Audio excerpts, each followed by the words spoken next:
May the blessings of Allah be on al-Mustafa Muhammad sallallahu alayhi wa sallam. अस्सलाम वालेकुम। आज हम बात करेंगे नबूवत के 11वें साल की।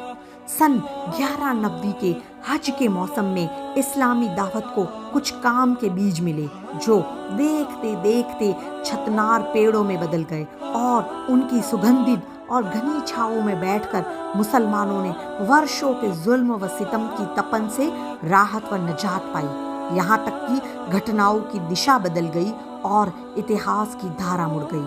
देखिए, मक्के वालों ने अल्लाह के रसूल सल्लल्लाहु अलैहि वसल्लम को झुटलाने और लोगों को अल्लाह की राह से रोकने का जो बेड़ा उठा रखा था, उस सिलसिले में हुजूर सल्लल्लाहु अलैहि वसल्लम की रणनीति ये थी कि आप रात के अंधेरों में हज के लिए जो कबीले आते थे उनके पास तशरीफ ले जाते ताकि मक्का का कोई मुशरिक रुकावट न डाल सके। इस रणनीति के अनुसार एक रात आप हजरत अबू बकर सिद्दीक और हजरत अली रदियल्लाहु ताला अन्हु के साथ निकले।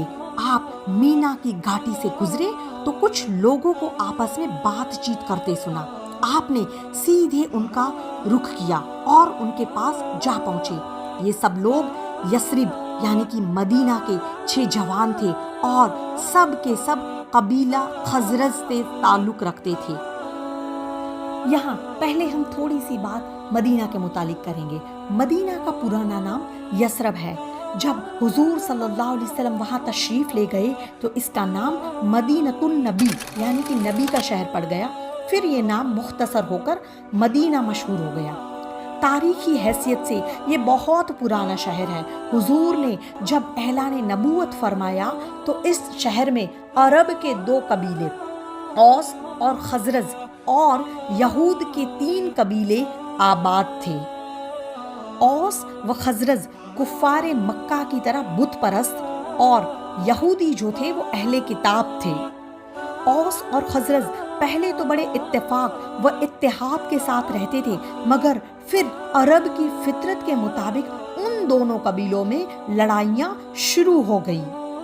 मदीना के लोग वैसे तो बुत परस्त थे, मगर यहूदियों के मेल जोल से इतना जानते थे कि नबी आखिरुज़्ज़मा का ज़ुहर होने वाला है और मदीने के यहूदी अक्सर मदीने वालों दोनों कबीलों को धमकियां भी देते थे कि नबी आखिरुज़्ज़मान के ज़ुहर के वक्त हम उनके लश्कर में शामिल होकर तुम बुत परस्तों को दुनिया से नेस्त व नाबूद कर डालेंगे।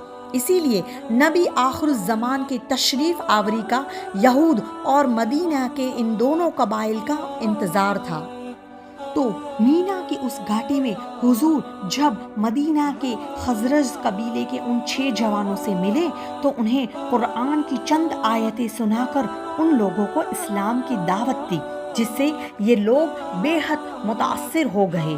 तो और वो एक दूसरे का मुंह देखकर आपस में ये कहने लगे कि यहूदी जिस नबी आखिरुज़्ज़मान की खुशखबरी देते रहे हैं यकीनन ये वही नबी हैं, लिहाजा कहीं ऐसा न हो कि यहूदी हमसे पहले इस्लाम की दावत कबूल कर ले।